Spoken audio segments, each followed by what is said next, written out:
o objetivo das escolas? Por que muitas crianças não gostam de frequentar a sala de aula? No vídeo de hoje, falaremos sobre uma conversa entre Gilberto Dimenstein e Rubem Alves, que são duas referências para a educação nacional, que com certeza irá responder essas e outras perguntas.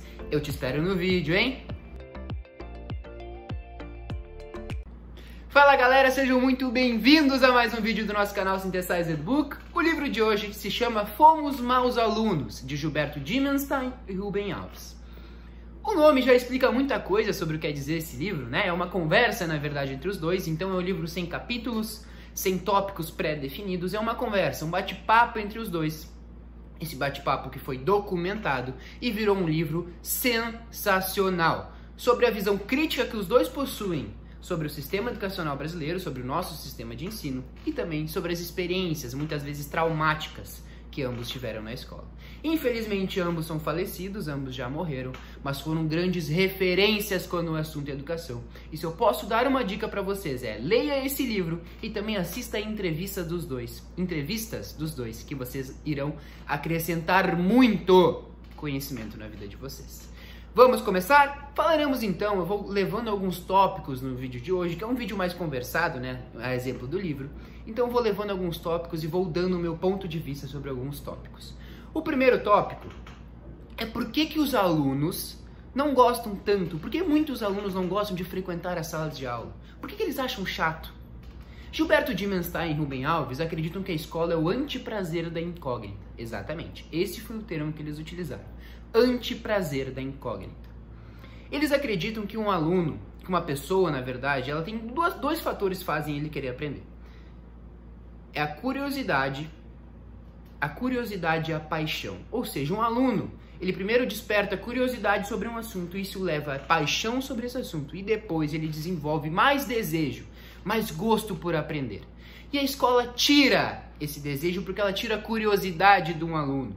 Os dois acreditam que quando um aluno entra na escola, isso é puramente verdade, quando o aluno entra na escola, ele entrou, passou pelo portão da escola e nos próximos 15 anos já tem definido o que esse aluno irá aprender, desde a educação infantil até o ensino médio para passar no vestibular. Então isso tira o prazer da incógnita daquele aluno, porque está tudo numa apostila, tudo que ele vai saber. Se ele quiser saber o que ele vai aprender daqui a 8 anos, ele vai abrir uma apostila e vai estar todos os conteúdos lá. E ele é obrigado a vencer aqueles conteúdos se ele quiser passar de ano. E aí, qual é o prazer que essa criança vai ter em aprender? Essa criança acaba estudando para decorar, estudando para simplesmente passar de ano mais para frente, né, posteriormente passar no vestibular e conseguir um emprego para daí, quem sabe, iniciar em alguma coisa que ele gosta. Qual é a razão de tudo isso? A criança aprende, as pessoas aprendem pela curiosidade, pelo prazer de aprender. E a escola está tirando esse prazer de aprender às crianças. Por que a gente não encaixa as crianças no mundo delas?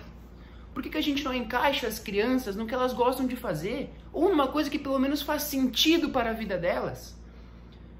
Me diga você aí, qual foi a coisa que você aprendeu na escola, principalmente nos últimos anos, que faz sentido na sua vida hoje, que você utiliza hoje? E a gente estuda esses conteúdos, muitas vezes, em detrimento de conteúdos que são importantíssimos. Por que a gente já não aprende a educação financeira na escola? A gente sai da escola sem saber usar um cartão de crédito, sem saber o que abrir uma conta no banco. A gente sai da escola sem saber nada sobre a educação de trânsito, que mata quantas pessoas o trânsito mata na vida hoje em dia. A gente sai da escola sem saber o básico de primeiros socorros. A gente sai da escola sem saber o básico dos básicos que vão fazer sentido pra gente no futuro. Por que isso acontece? Qual é a solução para isso? Então tem uma história muito bacana que o Rubem Alves conta, que a casa do Rubem Alves era cheia de livros, né? E não que nem os livros que eu tenho aqui, era realmente cheia de livros por todos os lugares. E uma vez um homem entrou na casa dele e viu essa pilha de livros que ele tinha e perguntou pra ele assim: deve dar muito trabalho decorar tudo isso, né? E, cara, isso ilustra exatamente como a gente enxerga a sala de aula e como a gente enxerga a escola e como muita gente enxerga a escola. É simplesmente memorizar, passar de ano e esquecer. Memorizar, passar de ano e esquecer. Isso é culpa do aluno? A gente pode pensar, se muitos alunos fazem isso, isso é culpa do aluno ou não? É culpa do sistema educacional? A gente pode falar, não, mas tu não tem que decorar, tu tem que aprender. Mas aprender pra quê? Ele não tem vontade de aprender isso porque ele não vê sentido em aprender muitas coisas que acontecem na escola. Eu tô dizendo que a escola eu tô dizendo que a escola é ruim, que é um ambiente ruim? Óbvio que não. Mas eu também sou crítico, vocês já perceberam isso em outros vídeos, de várias coisas que acontecem na escola. E esse é um exemplo. E ainda bem que eu encontrei o Gilberto Dimenstein e o Rubem Alves, encontrei o que eles acham, porque é muito convergente com as minhas ideias. E vocês podem estar pensando agora, tá, Pedro, mas então o professor é culpado por tudo isso? Porque é o professor que mata a curiosidade do aluno, né? O professor que dá aula? Não, o professor também é uma vítima do sistema, sabe por quê? Porque o professor não é valorizado no Brasil, o professor ganha pouco, o professor dá muitas aulas de manhã, de tarde, às vezes até de noite, o professor às vezes dá 3 turnos de aula para os alunos. E aí? Como é que a gente vai cobrar que esse professor se atualize se a escola propriamente, a maioria dos sistemas de ensino não incentiva esses professores a se atualizarem? Como é que a gente vai fazer esse professor se atualizar e dar uma boa aula se as próprias escolas não fazem isso? E mais, o professor, ele também, ou ele se adequa ao sistema ou ele não consegue emprego. Então o professor, ele também é vítima desse sistema de ensino. O que o Gilberto Dimenstein e o Rubem Alves, já que eu estou criticando tanto esses sistemas de ensino, o que eles acreditam que seja o ideal para o professor? Eles acreditam que o professor deve ser um gerenciador de curiosidades. O que seria isso? A informação já está aí. A criança já tem acesso à informação, principalmente hoje em dia com a internet. A criança já tem acesso à informação na palma da mão dela. Já tem acesso à informação na rua, já tem acesso à informação, tudo que ela precisa saber basicamente já está ao encontro dela na rua. O professor só precisa incentivar ela e mostrar para ela os caminhos. O professor só precisa fazer com que ela descubra essa curiosidade. O professor só precisa incentivar a curiosidade da criança ao aprender, porque as informações já estão todas ali. O professor só precisa gerenciar esse conhecimento e mostrar para essa criança como ela pode utilizar aquilo que já tem na mão dela para levar uma vida, e as pessoas só querem, o que mais a gente quer aprender na vida é levar uma vida melhor, uma vida com qualidade de vida melhor, uma vida financeira melhor, uma vida de saúde melhor, é isso que as pessoas precisam aprender. E as crianças, como dizia Napoleão Hill, elas precisam voltar a pensar por elas mesmas. A escola, como também dizia Napoleão Hill, é um dos locais mais alienadores que existem no mundo. A escola é um dos lugares que mais tira o pensamento próprio de uma criança, porque ela vira uma máquina reprodutora. Ela vira uma máquina reprodutora de conteúdo, que decora num dia, faz a prova no outro e esqueceu no outro. E aí?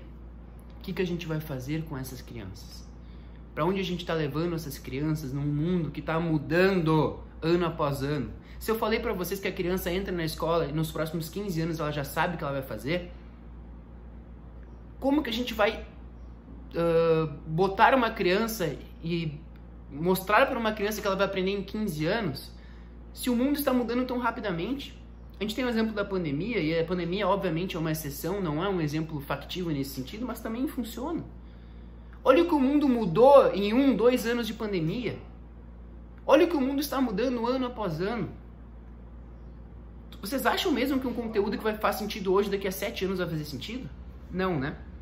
Então a gente precisa começar a aprender e a entender que o que eu aprendo hoje, provavelmente amanhã ou daqui a 1 ano, seja mentira. A gente é atropelado por um conteúdo que faz mais sentido e a gente não tem isso nas escolas, os conteúdos são os mesmos. E aí? Mais uma vez eu pergunto para vocês, até quando a gente vai fazer isso?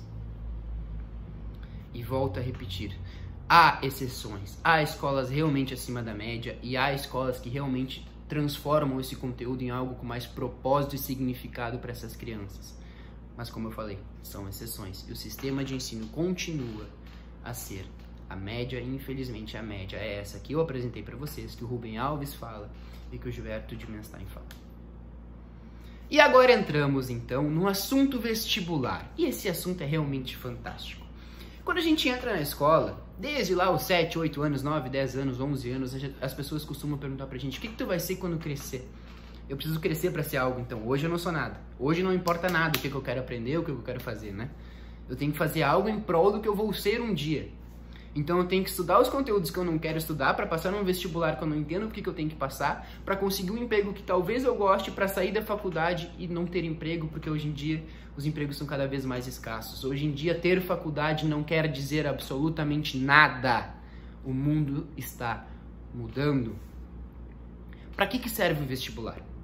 O Rubem Alves fala uma coisa sensacional, que ele desafia as pessoas que passaram em vestibulares dificílimos e tiraram boas notas, refazer esse vestibular 2 anos depois. Para ver realmente se eles aprenderam esse conteúdo, se isso faz sentido na vida deles. Porque se fizer sentido e eles estiverem usando aquele conteúdo do vestibular, eles ainda vão saber o conteúdo. Mas não, né? Óbvio que eles não vão saber, porque eles passaram simplesmente para passar numa prova. Para passar num vestibular, eles não faz sentido nenhum aprender esse tipo de conteúdo.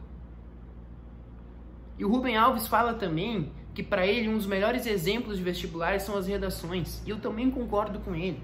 Porque as redações muitas vezes são subjetivas, muitas vezes não tem certo ou errado, mas mostra a capacidade de pensar por si mesmas que as crianças têm, que os jovens têm, que os adolescentes têm. A gente precisa incentivar essas crianças a pensar por elas mesmas e parar de fazer com que elas reproduzam apenas aquele conhecimento que a gente definiu que elas querem ter e nunca perguntou. A gente nunca abriu a possibilidade de ela falar se ela quer aprender isso ou não. A gente tira totalmente a autonomia dessas crianças. Até quando vai isso? Então, no vídeo de hoje, foi mais um desabafo e foi também um livro que fala sobre o Fomos Maus Alunos, de Gilberto Dimenstein e Rubem Alves. Eu agradeço por vocês, por mais um vídeo, mais uma vez a companhia de vocês. E eu espero que vocês tenham gostado desse tom de vídeo um pouco mais de bate-papo, porque realmente foi um livro sensacional, que foi muito de encontro, né? Há um encontro, de encontro nesse momento. Eu já não tenho certeza de qual das duas eu utilizo.